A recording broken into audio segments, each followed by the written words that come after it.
এই ব্যাকুলতা বিষয়ে শ্রীরামকৃষ্ণ বলছেন যে ব্যাকুলতা থাকলে যে কোনো পথ দিয়েই তাকে পাওয়া যায়, অর্থাৎ পথ যেমনই হোক না কেন, যদি ব্যাকুলতা থাকে তাহলে নিশ্চিত সফল হওয়া সম্ভব।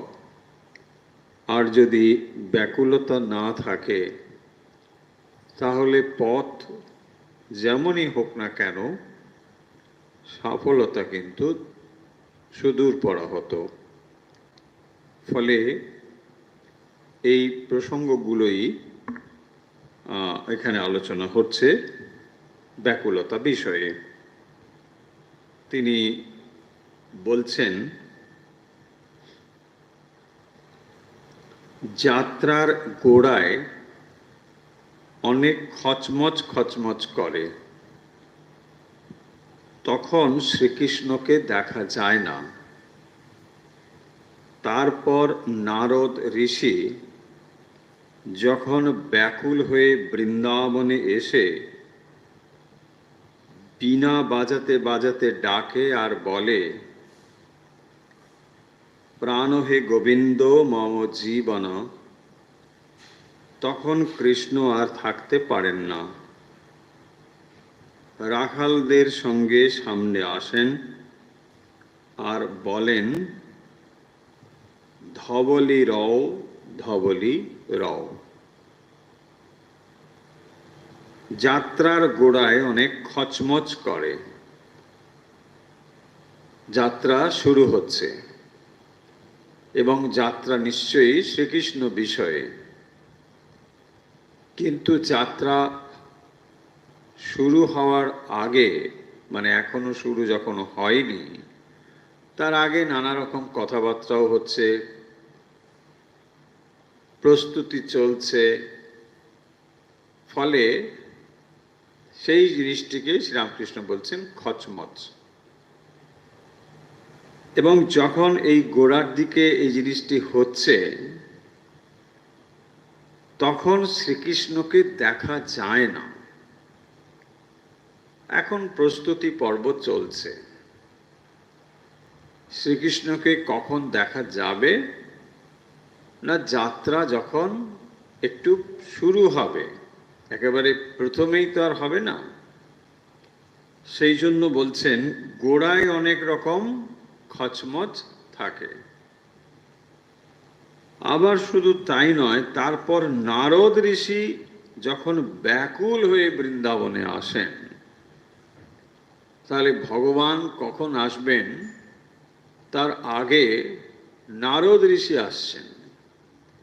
তিনি এসে ব্যাকুল হয়ে বীণা বাজাতে বাজাতে প্রবেশ করছেন, বলছেন, প্রাণ হে গোবিন্দ মম জীবন। তো যখন এইরকম হচ্ছে তারপরেই আমরা দেখতে পাব যে কৃষ্ণ আর থাকতে পাচ্ছেন না, তিনি এসে হাজির হয়েছেন। তার মানে প্রথমের দিকে অনেক খচমচ থাকতে পারে, ভক্ত তখনও পূর্ণ ব্যাকুল হয়ে ওঠেনি। যখন পূর্ণ ব্যাকুল হয়ে উঠল তারপরে ভগবান এসে হাজির হচ্ছেন। তাই প্রসঙ্গ চলছিল ব্যাকুলতা, এখানেও সেই প্রসঙ্গেই বলছেন যে যখন নারদ এসে বীণা বাজাচ্ছেন, ভগবানকে আহ্বান করছেন, ভগবান এসে উপস্থিত হচ্ছেন, রাখালদের সঙ্গে সামনে আসেন আর বলেন, ধবলি রও, ধবলি রও। ধবলি হচ্ছে গাই। তখন ভগবান এসে হাজির হচ্ছেন।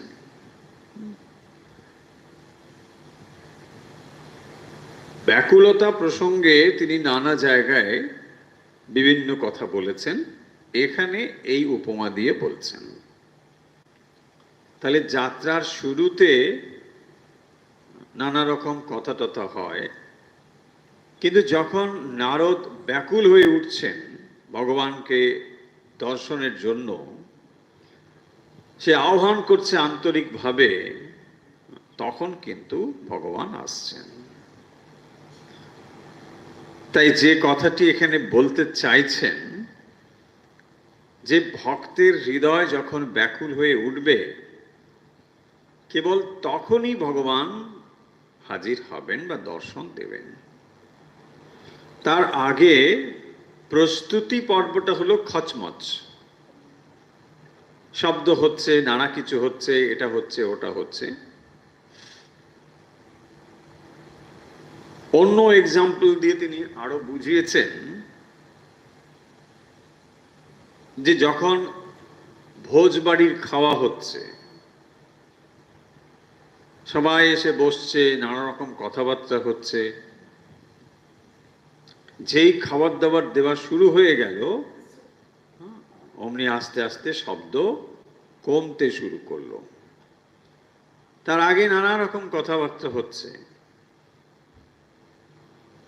তারপরে বলছেন যখন পায়েস পড়ে গেল, তখন সুপ সাপ।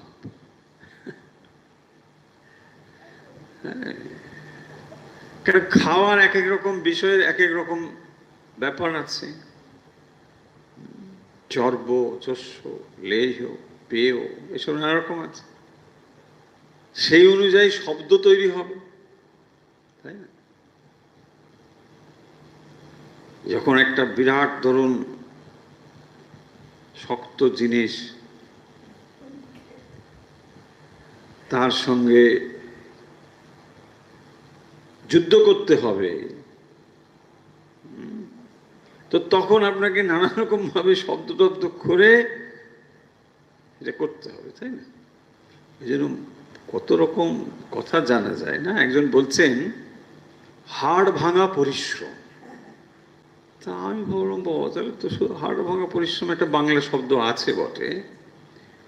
বলছে ব্যাপারটা ওটা নয়, ভোজবাড়িতে যখন হাড্ডি চেবাচ্ছে, সেই যে পরিশ্রম, সেইটা হচ্ছে হাড় ভাঙা পরিশ্রম। তার কথাটা ঠিকই আছে, হাড় খাওয়া সেটা সোজা নয়, তাই না? এই যে নানা রকম শব্দ, পায়েসে যখন চলে এলো সুপসাপ, তাই না? তার মানে দেখুন এই কথার ভেতর দিয়ে কত সুন্দর ব্যাপার রয়েছে, যে যখন ভক্তের মন অন্তর্মুখী হচ্ছে না, তখন নানা রকম অভিব্যক্তি রয়েছে, শব্দগুলো তারই যেন ব্যঞ্জনা। যখন ধীরে ধীরে অন্তর্মুখী হচ্ছে ভক্ত, তখন বাইরের দিকটা কমে যাচ্ছে। কি সুন্দর, এটা বেশ মজা করে খাচ্ছে। তখন কি আর ওই প্রথমের দিকে যেরকম গল্প ছিল সেটা কি এখন আছে? নেই, তাই না? প্রথমের দিকে ছিল এটা ওটা ওটা নানা রকম হচ্ছে, হাতা টাতা গুটিয়ে বসলো, বাস ভালো করে খাওয়া দাওয়া করলো, তখন প্রস্তুতিটা আছে। কিন্তু যখন খাওয়া এসে গেছে, তখন কিন্তু খাওয়ার দিকেই পূর্ণ মনটা, মানে আস্তে আস্তে অন্তর্মুখী হয়ে আসছে। যখন শেষের দিকে এলো, বলছেন সুপসাপ, দই টই পড়ছে, পায়েস মিষ্টি এসব এলো, তারপরে বলছেন আর কোনো শব্দ নেই, নিদ্রা, তাই না? অবশ্য নিদ্রা একটা শব্দ আছে, সেটা অন্যরকম।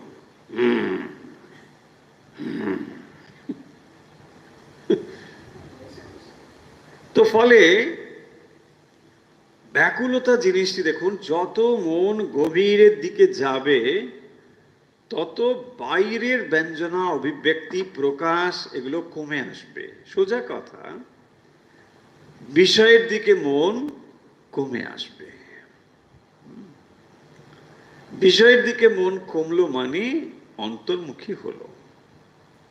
সেইটিকে শ্রীরামকৃষ্ণ ওই খাওয়ার একটা উপমা দিয়ে কি সুন্দর করে বুঝিয়ে দিয়েছেন। যত মন অন্তর্মুখী হবে তত সে শান্ত হয়ে আসবে। ভেতরের যে একটা ছটফট ভাব, এটা দেখবেন আস্তে আস্তে কমবে, শান্ত হয়ে আসবে। এবং যখন এরকম ভাব তার ভেতরে আসবে, অন্তর্মুখী ভাব, ক্রমশ এটি আরো ঘনীভূত হবে এবং বৃদ্ধিপ্রাপ্ত হবে, আর বাড়বে। মনের আসলে গতি হলো যে যখন সেটি বহির্মুখী হবে তখন যেন ক্রমশ বহির্মুখী হচ্ছে, আরো বাইরের দিকে যাচ্ছে, আরো ছড়িয়ে পড়ছে। আর যদি একবার অন্তর্মুখীর স্বাদ পায় তাহলে সেটা ক্রমশ অন্তর্মুখী হয়ে যাবে। মজা হলো এখানে।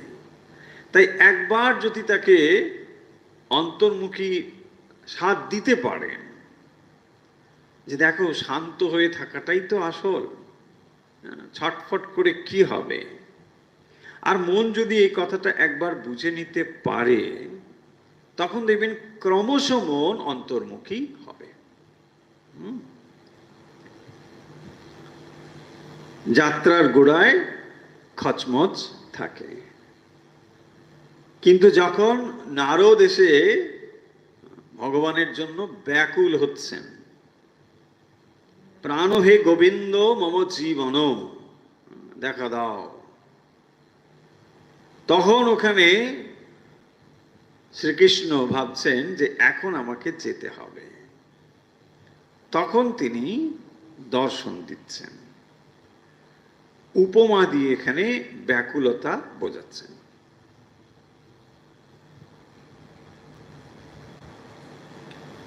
হনুমানেরও নিষ্ঠা ভক্তি, তাঁরও যে ভক্তি, ব্যাকুলতা, নিষ্ঠা হনুমানের কিরকম বলছেন। দাপর যুগে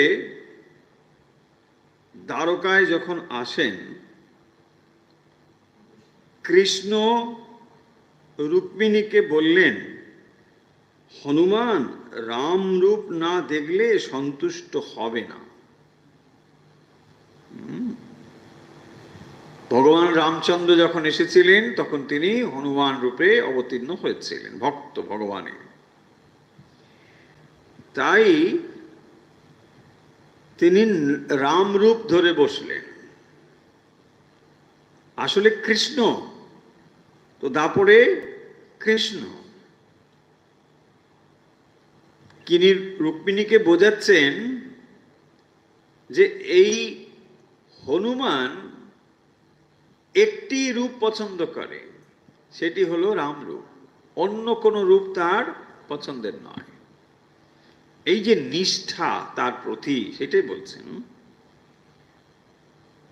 তাই রাম রূপ ধরে তিনি অবতীর্ণ হচ্ছেন, আর উনি তাকে চিনতে পারছেন।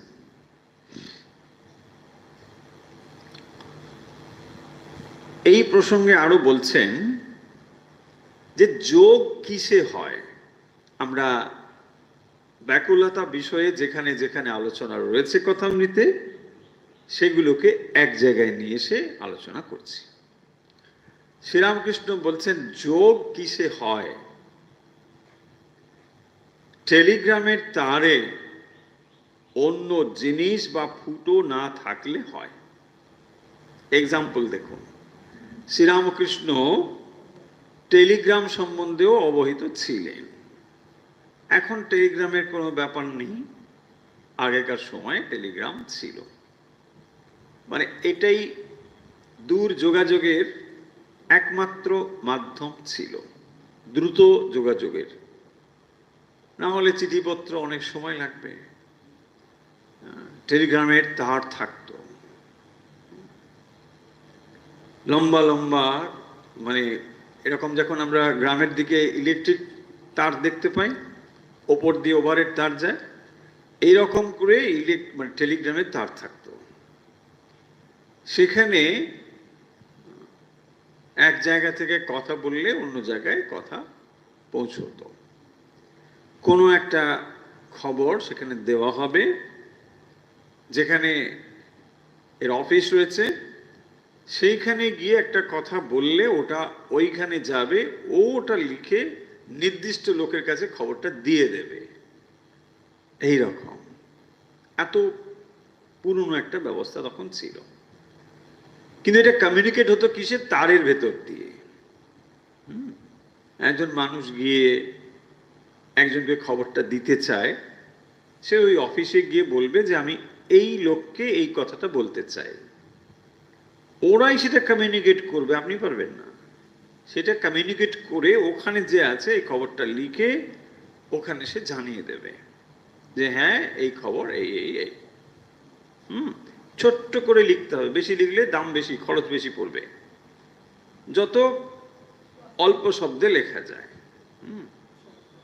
ফাদার ইল কাম শুন, ব্যাস এরকম অল্প পয়সা হয়ে যাবে। কিন্তু এর মূল যে কথাটা এখানে বলা হচ্ছে সেটা হলো, এই তারের মধ্যে যদি কোনো ফুটো থাকে বা অন্য কোনো জিনিস যদি ওখানে কানেক্ট হয়ে যায়, তাহলে কিন্তু কথাটা যাবে না। দেখুন কত রকম সমস্যা ছিল। এখন আমরা মুহূর্তে পৃথিবীর এক প্রান্ত থেকে অন্য প্রান্তে খবর পেয়ে যাই, সেটা এরকম ছিল না। সেইটি তিনি বলছেন যে টেলিগ্রাফের তারে অন্য জিনিস বা ফুটো না থাকলে হয় কি হয়? যোগ কিসে হয়? তাহলে একটি প্রান্ত থেকে আরেকটি প্রান্তের যে যোগ, এই যোগটিকে শ্রীরামকৃষ্ণ তুলনা করছেন এক প্রান্তে ভক্ত আর এক প্রান্তে ভগবান।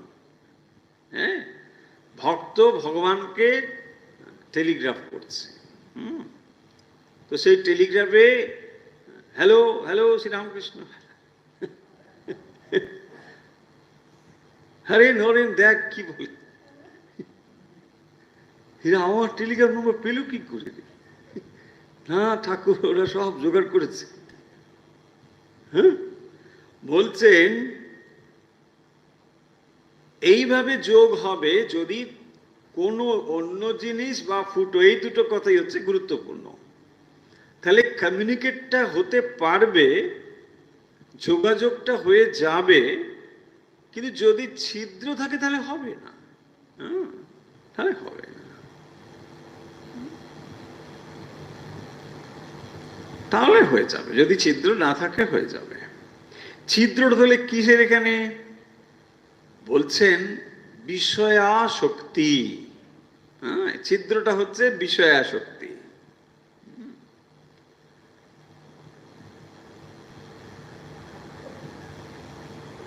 একদিকে টেলিগ্রাফের এক প্রান্ত আর অন্য প্রান্ত, এই দুটো প্রান্তের মধ্যে যোগাযোগ হয়ে যাবে, তারের মধ্য দিয়ে যোগাযোগটা যাচ্ছে। কিন্তু সেই তারের মধ্যে যদি সংযোগ বিচ্ছিন্ন থাকে, অন্য কোনো জিনিস, ওই ধরুন একটা গাছের ডাল এসে পড়ে গেল, ব্যাস, তাহলে আর শুনতে পাবেন না, বাধা হয়ে গেল, শব্দ তরঙ্গটা ঠিক মতো যাবে না।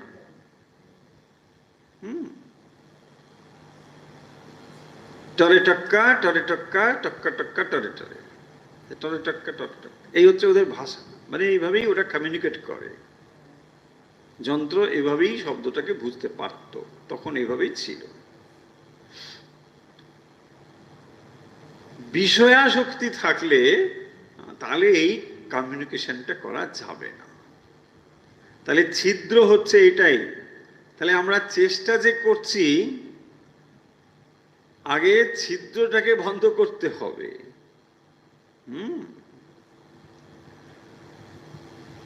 জল এক জায়গা থেকে আর এক জায়গায় নিয়ে যেতে চাইছি, কিন্তু বেরিয়ে যাচ্ছে, তাই না? শ্রীরামকৃষ্ণ কি বলছেন?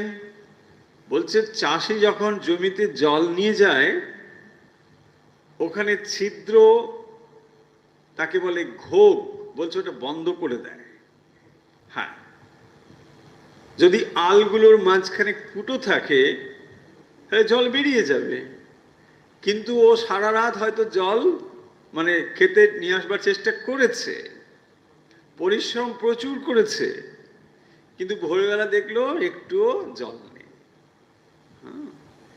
তার মানে দুটো দিকে আপনাকে সচেতন হতে হবে। একদিকে সাধন ভজন, অন্যদিকে মনের অপব্যয় যেন না হয়, তাই না? মনের যদি অপচয় হয়ে যায় তাহলে শক্তিটা বেরিয়ে যাবে। শক্তি বেরিয়ে গেলে এটা আপনি আর ভগবানের দিকে দিতে পারবেন না, কারণ শক্তি তো আপনার কাছে অফুরন্ত নয়। যে শক্তি আপনি ভগবানের দিকে দেবেন তা যদি আগেই বিষয়ের দিকে ছড়িয়ে দেন তাহলে আর ভগবানে অবশিষ্ট থাকবে কি? সোজা উপমা, আপনি এখন মোবাইল ফোনে অনেক রকম অ্যাপ ব্যবহার করেন, পাওয়ার সাপ্লাই এক জায়গা থেকে যায়, যতই অ্যাপ ব্যবহার করুন তার ব্যাটারি সিস্টেম আছে, এটাই পাওয়ার সাপ্লাই। তো পাওয়ার সাপ্লাই যদি আপনি অন্য একটা কোনো অ্যাপ ব্যবহার করে সব অ্যাডজাস্ট করে দেন, শেষ হয়ে যায়, তাহলে আপনার কাঙ্ক্ষিত অ্যাপটা খুলবেন কি করে? বলছে এখানে দেখাচ্ছে পাওয়ার লো, ব্যাটারি লো। হ্যাঁ, শুয়ে পড়ো। কেন ব্যাটারি লো? তাই না? মন অন্য জায়গায় যখন অধিক পরিমাণে দিয়ে ফেলেছি তখন ব্যাটারি এক্সহস্টেড, হয় না? ভালো লাগে না, মুড নেই, তাই না? এই ওয়াই ভালো লাগে না, মুড নেই কেন? ব্যাটারি লো, ব্যাটারি। দেখুন একই রকম ব্যাপার। মন যখন আপনি নানা জায়গায় বিক্ষিপ্তভাবে ছড়িয়ে দিয়েছেন তখন আর সেই মনটা ভগবানের দেবার মতো অবশিষ্ট আর নেই। তখন আর ভালো লাগছে না, কোন রকম করে নম নম করে বাস ঠাকুর তুমি একটু ক্ষমা ঘেন্না করে নাও, বাস। রোজই একই রকম ডিউ স্লিপ যাচ্ছে। বলছে একদিন তোকে ক্ষমা করলাম, বলছে তোমার কাজই তো ক্ষমা করা প্রভু, তুমি ক্ষমাই করছো, তাই না? আমার রোজই এরকম হবে, কি করব? তোমার নামই তো, তুমি ক্ষমাশীল দয়াশীল প্রভু, তুমি ক্ষমাই করে যাও প্রত্যেক দিন, আর আমি প্রত্যেক দিন এই কাণ্ডই করেছে। কেন এটা হচ্ছে? এই ছিদ্র ফুটো কেন না ড্রেনেজ হয়ে যাচ্ছে, এনার্জিটা বেরিয়ে যাচ্ছে। সেই জন্যে খুব সাবধান হতে হয়। ভাববেন না জপ ধ্যান করা খুব একটা সহজ কাজ। ধীরে ধীরে মনকে নত করে আনতে হয়, প্রস্তুত করতে হয় সাধন ভজনের জন্য।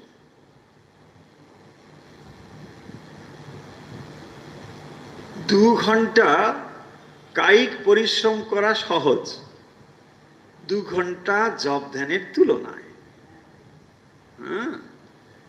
এক আসনে বসে মনকে স্থির করে 2 ঘন্টা ভগবানের নাম করা অনেক বেশি কঠিন। তার থেকে যদি বলা হয় যে 2 ঘন্টা তুমি কায়িক কোনো পরিশ্রম করো, এটা সহজ। হ্যাঁ হ্যাঁ, ওইটাই ওইটাই ওইটাই ঠিক আছে, ওইটাই বলো, ওইটাই আছে, তাই না? ফলে এই প্রিপারেশন না থাকলে হবে না। তাহলে দেখুন দুটো দিকে আমাদের মন দিতে হবে, সাধন ভজন এবং এই যে অপচয়, এদিকেও মন দিতে হবে। তা নাহলে সাধন ভজনের উন্নতি বুঝতে পারবো না।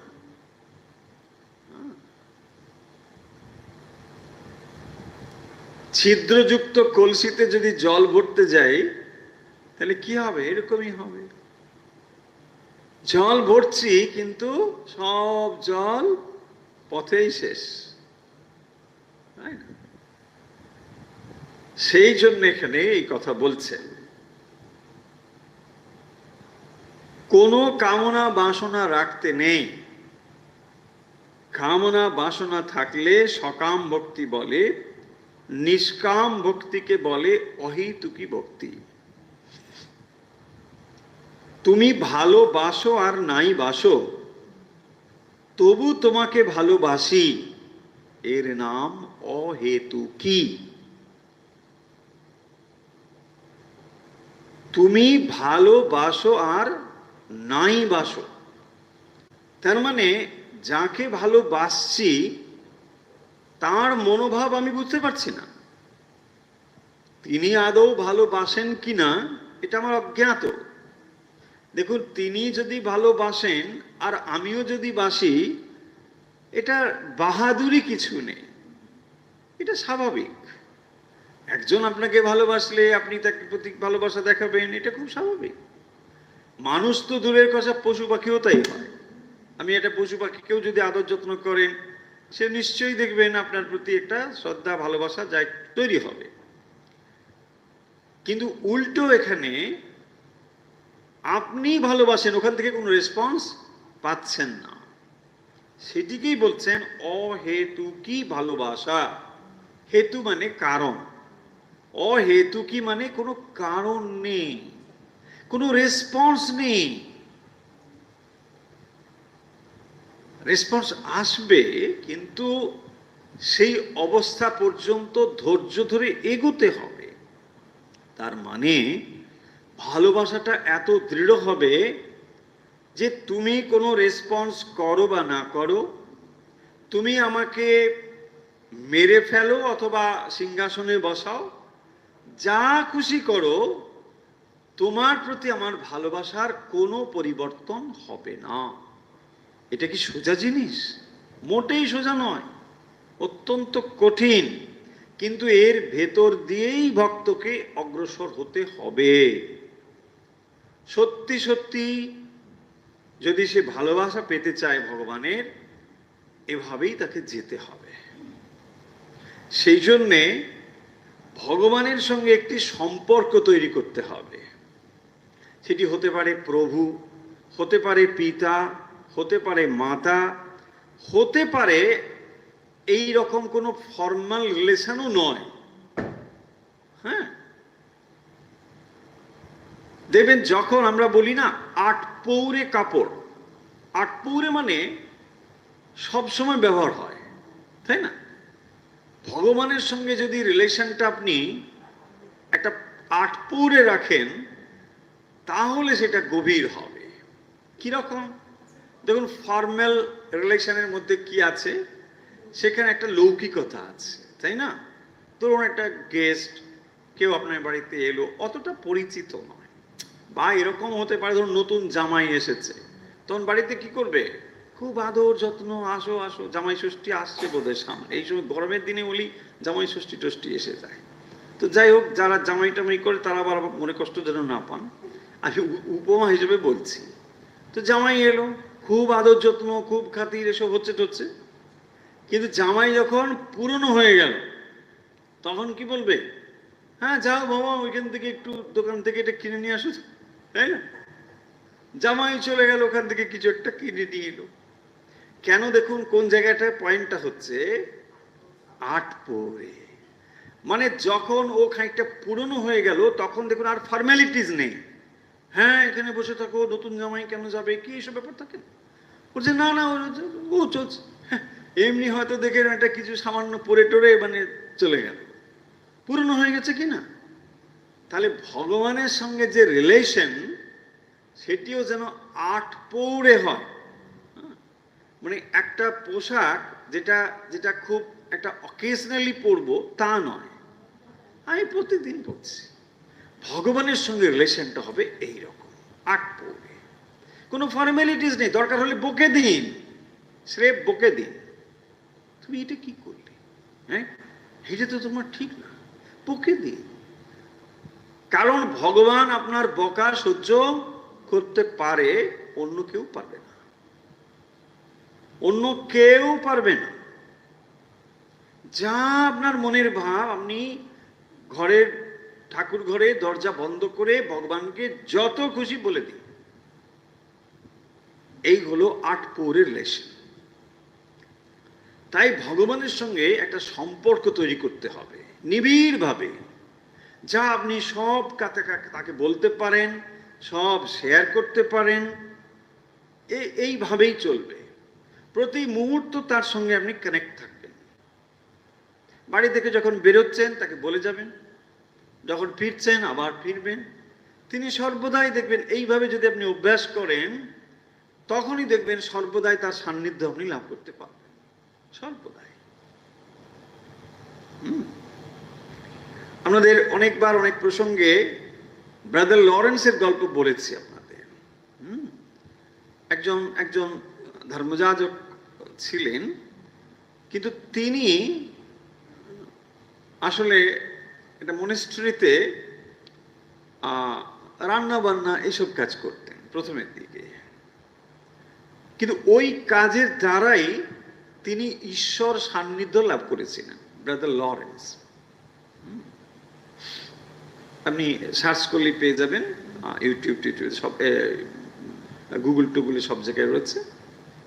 তার জীবনটা হচ্ছে এরকম যে তিনি সর্বদাই কি করতেন, যা করতেন, কখন কিচেনে রান্না করছেন, ডিশ ওয়াশ করছেন, যা কিছু, সব সময় ভগবানের সান্নিধ্য।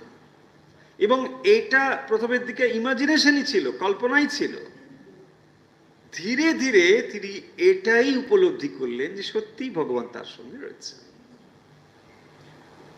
সো এটা হলো একটা প্র্যাকটিস। প্রত্যেকটা মোমেন্ট আপনি ভগবানের জন্য শেয়ার করছেন।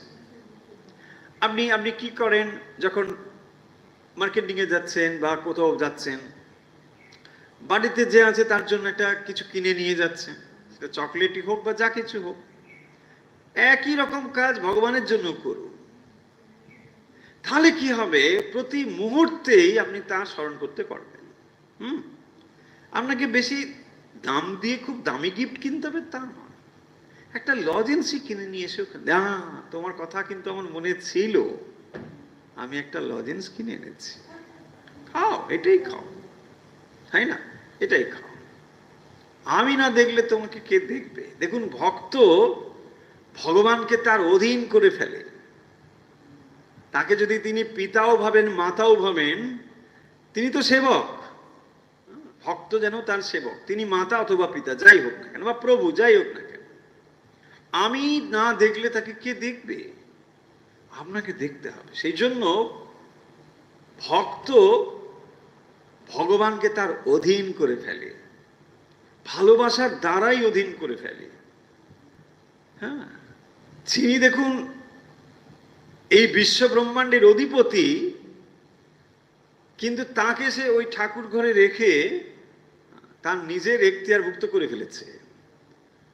সত্যি এটা করতে হবে, এটা ভুল কিছু নেই। আর এই যদি মনে করেন যে তত্ত্ব আপনাকে কোথায় নিয়ে যায়, কোথাও নিয়ে যায় না, বরং যদি এর ভেতরে ভুল থাকে, বলবো এই ভুলটা আপনি রাখুন, এটা ঠিক।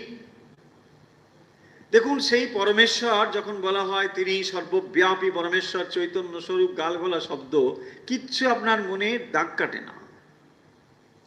সেই পরমেশ্বরকে যখন আপনি ঠাকুর ঘরে বসিয়ে তাকে স্নান করাচ্ছেন, গুছিয়ে দিচ্ছেন, এ করছেন, তখন কি তিনি পরমেশ্বর? একদম নয়। এই বোধ আপনার কোথায়? যদি পরমেশ্বর হয় তাহলে কি মোচাচ্ছেন? পরমেশ্বরকে আপনি মোচাবেন? আপনার মোচানোর অপেক্ষা রাখে পরমেশ্বর? ভাবুন, তা নয়। ভক্ত অধীন ভগবান, তাকে আপনি এইভাবেই করছেন যে প্রভু আমি তোমার সেবা করব, তাই না? তুমি মহান, তুমি বিশাল, আমি ধরতে পারি না, বুঝতে পারি না, কিন্তু আমি যতটুকু পারি তোমাকে আমি সেবা করব, আমার মতো করে সেবা করব। তুমি ঐশ্বর্যমান, কি তোমার ঐশ্বর্য, এসব আমার কিচ্ছু জানার নেই, আমি জানতেও চাই না, আমি তোমার সেবা করব।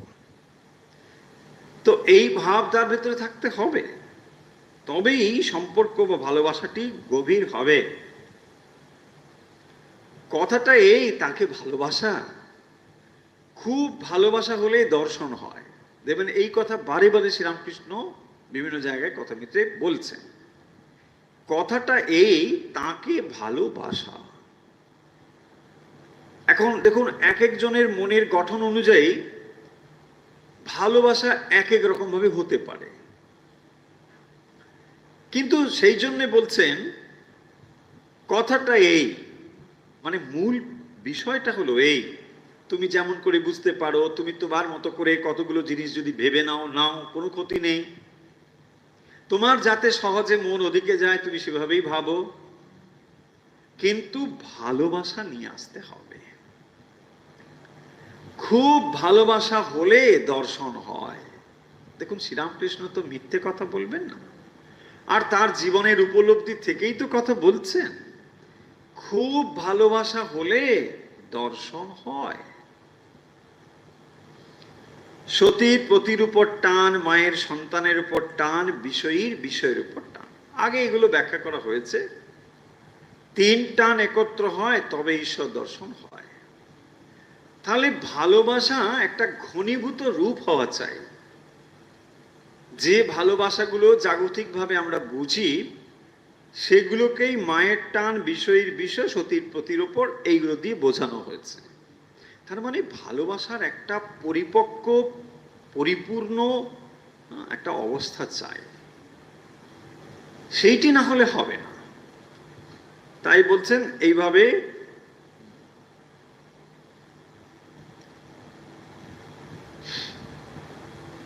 ঈশ্বর দর্শন হয়। অন্যত্র বলছেন, নারদ রামকে বললেন, রাম, তুমি অযোধ্যায় বসে রইলে রাবণ বধ কেমন করে হবে?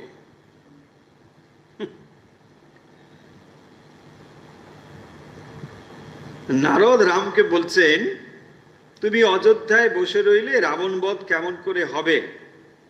আর তুমি যে সেই জন্য অবতীর্ণ হয়েছ, তুমি এখানে থাকলে তো হবে না। তোমাকে তো যা যা পরপর কাহিনী সব হবে, তারপরে সীতা দেবী যাবে, রাবণ বধ হবে, লঙ্কা, এইসব নানা কাণ্ড হবে।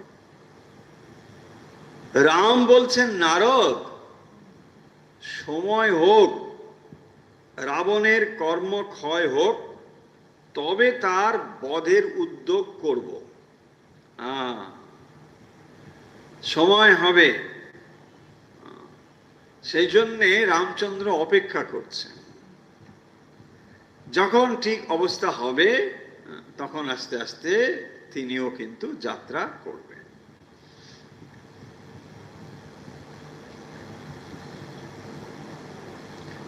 এখানে ভারী সুন্দর একটি উপমা দিয়েছেন। এই উপমাটিও কিন্তু আমাদের প্রায় সকলেরই জানা। বলছেন, বালক যেমন মাকে না দেখলে দিশে হারা হয়। ছোট ছেলে যদি দেখবেন কোথাও হারিয়ে যায়, মেলা টেলা বা বড় কিছুতে যদি হারিয়ে যায়, তখন দেখবেন তার কি অবস্থাটা হয়। তাকে যদি আপনি দামি খাবার দেন, মানে ভালো কিছু গিফট দেন, কিচ্ছু সে শুনবে না, কেবল মা মা চিৎকার করবে। করে কি না? শ্রীরামকৃষ্ণ এই এক্সাম্পলটা এখানে নিয়ে এসছেন ব্যাকুলতা বোঝানোর জন্য। বলছেন, বালক যেমন মাকে না দেখলে দিশে হারা হয়। দিশে হারা, কোনো দিকেই তার আর মন নেই। চোখের সামনে যেন তার সবকিছু থেকেও কিছু নেই, এমন বোধ হয়। কত মানুষ তার কাছে আসে, কত কিছু বোঝাচ্ছে, এটা নাও ওটা নাও, কোনো কথা সে শোনে না। মন তখন একমাত্র ঈশ্বরের দিকে স্থির হয়েছে, এটাই বোঝাচ্ছেন। সন্দেশ মিঠাই হাতে দিয়ে ভোলাতে যাও, কিছুই চায় না, কিছুতেই ভোলে না, আর বলে না আমি মার কাছে যাব। কিচ্ছু সে নিতে চায় না। সেই রকম ঈশ্বরের জন্য ব্যাকুলতা চাই। দেখুন কি দুর্লভ জিনিস না? বিষয়ের জন্য ব্যাকুলতা আমাদের আছে, বিষয়ের জন্য ব্যাকুলতা খুবই আছে, সেটা আমরা বুঝি। বিষয়ের প্রতি ব্যাকুলতা আমরা বুঝি, কিন্তু ঈশ্বরের জন্য এমন ব্যাকুলতা অত্যন্ত দুর্লভ। সেটি বলছেন, আহা কি অবস্থা, বালক যেমন মা মা করে পাগল হয়, সে আর কিচ্ছু চায় না। তার মানে এই জগতের যত কিছু তখন তার কাছে তুচ্ছ বোধ হয়। কি করে আমি মায়ের কাছে যাব, এটাই আমাকে বলো।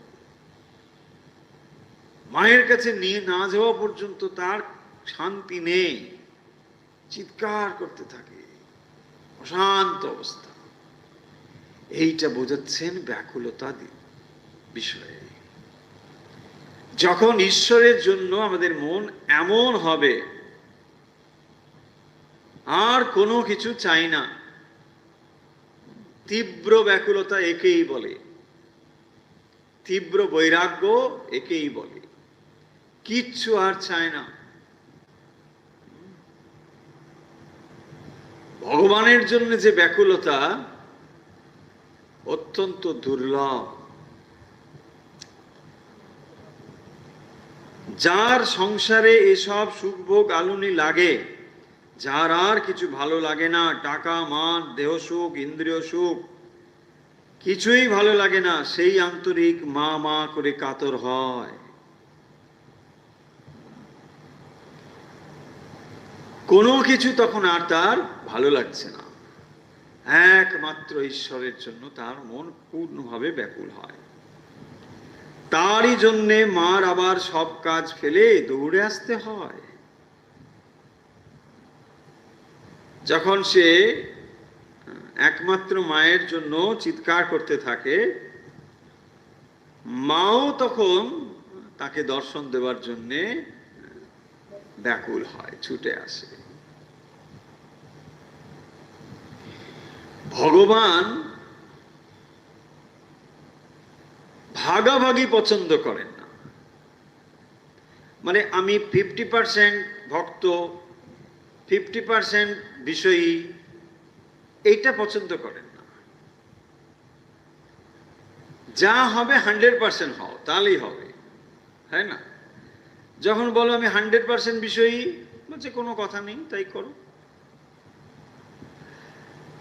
আপনি যখন বিষয় পরিপূর্ণভাবে মন থেকে ত্যাগ করবেন, 100% ব্যাকুলতা হবে, ভগবান তখনই কেবল আসবেন, তার আগে আসবেন না।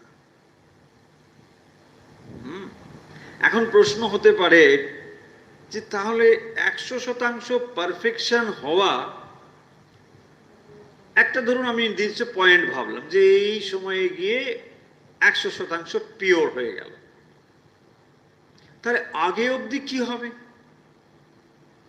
100% ব্যাকুল হওয়া, তার পূর্ব অবস্থাগুলো তাহলে কিরকম হবে?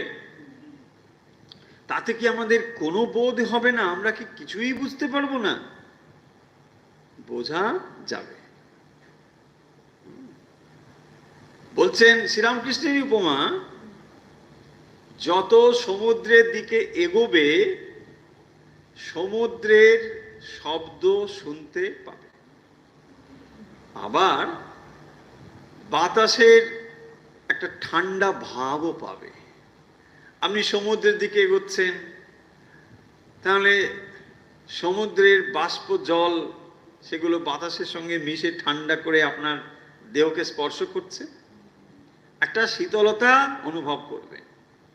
তাহলে সমুদ্রের দিকে অগ্রসর হলে, এখানে ঈশ্বরের দিকে যখন অগ্রসর হচ্ছেন, এখন অনেকটা দূরে, সমুদ্র থেকে আপনি দূরে, কিন্তু তবুও যে কিছুই অনুভব হবে না তা কিন্তু নয়।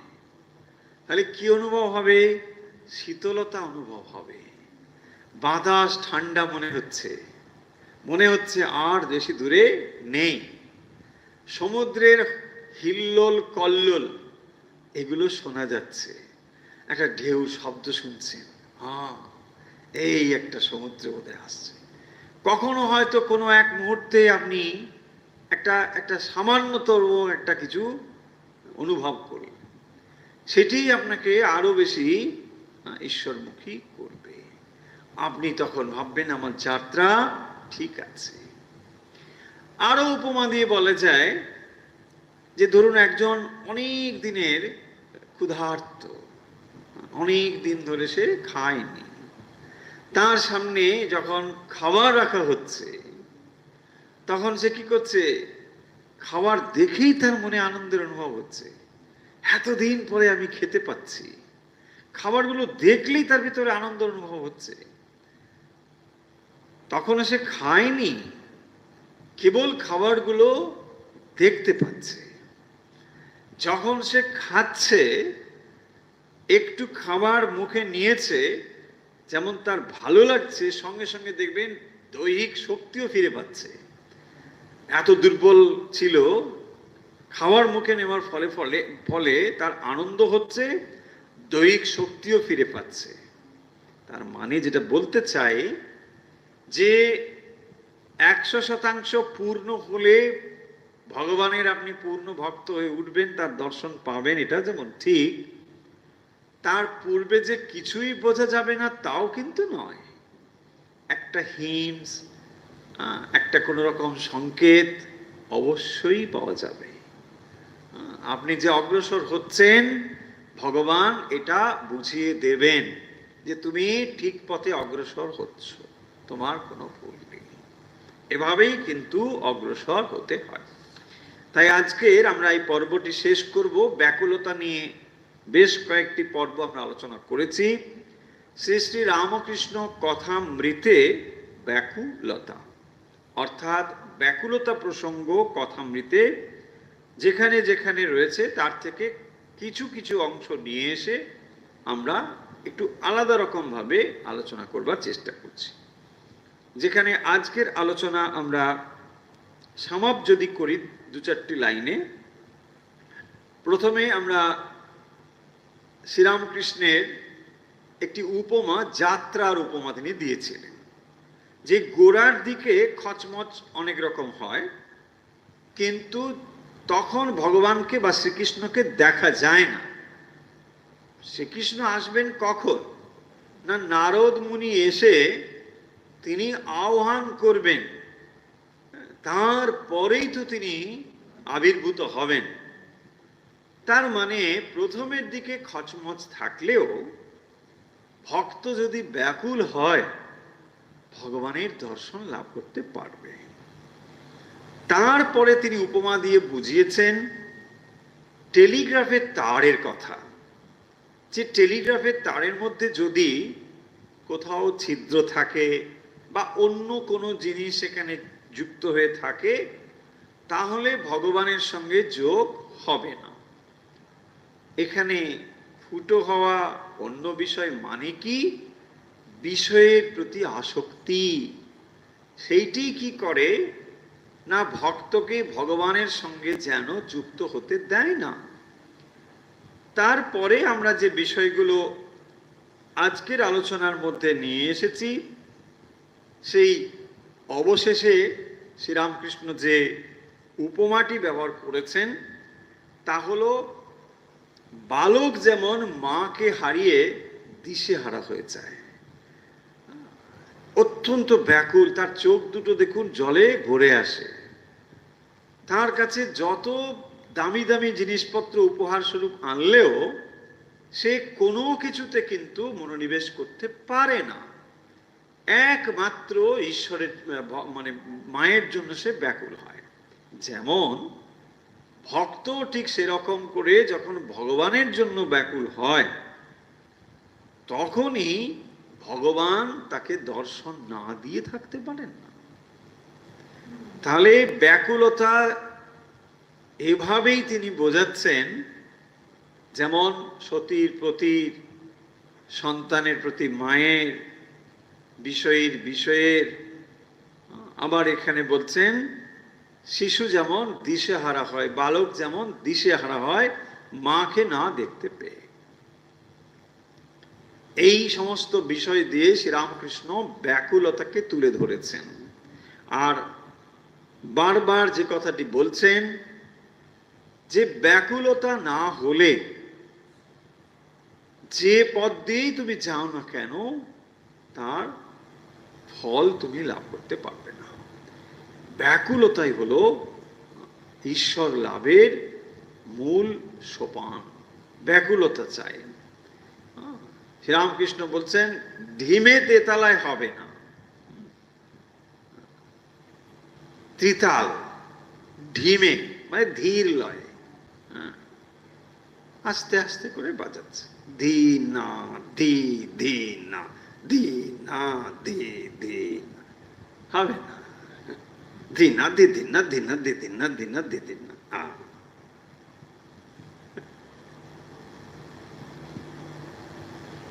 হচ্ছে হবে, এটা শ্রীরামকৃষ্ণ পছন্দ করছেন। তার মানে তোমার এখনো ব্যাকুলতা নেই। আবার ব্যাকুলতাহীন ভাবে যদি যাত্রা হয়, শুধু যে গন্তব্যে পৌঁছতে পারবো না তা নয়, গন্তব্য থেকে দূরে সরে যেতেও পারি ব্যাকুলতাহীন ভাবে যদি যায়, তাই না? দেখুন, আপনি বেরোলেন একদিন, কোনো নির্দিষ্ট ঠিক গন্তব্য ঠিক নেই, বেরোচ্ছেন, এই একটু ঘুরে আসি বলে বেরিয়ে পড়লেন। হঠাৎ একজন বন্ধুর সঙ্গে দেখা হলো, কোথায় যাবে? না, এমনি সেরকম কিছু নেই। আরে চল চল, আমার সঙ্গেই চল। কোথায় নিয়ে চলে গেল, তাই না? তার মানে যদি টার্গেট ফিক্সড না হয়, ডিটারমিন্ড না হন, তাহলে সম্ভাবনা রয়েছে আপনি ওদিকে তো যাবেনই না, বরং ভুল দিকেও চলে যেতে পারেন। কারণ একজন এমন বন্ধুর সঙ্গে দেখা হলো, সে একটু বিপরীত মনোভাব পোষণ করে। হ্যাঁ, বলছে মন্দিরে কেন যাবি, চল মলমলে যাই। বাস হয়ে গেল, মলমল বন্ধু নিয়ে চলে গেল শপিং মলে। হ্যাঁ, বাস ওখানে ঘুরে টুরে, হ্যাঁ, অনেকটা সময় কাটিয়ে চলে হয়ে গেল। ভেবেছিলেন একটু একটু ছিল মন্দির যাবেন, একটু একটু ছিল, তীব্র ব্যাপারটা ছিল না। এই হচ্ছে ভয়ঙ্কর অবস্থা। ডিটারমিন না হলে, ব্যাকুলতা না হলে, তীব্রতা না হলে, লক্ষ্য স্থির না হলে নানা রকম কিছু ঘটতে পারে। সেই জন্যে ব্যাকুলতাকে এত গুরুত্ব দেওয়া হয়েছে। চলুন তাহলে আজকের কথা আমরা এখানে শেষ করছি।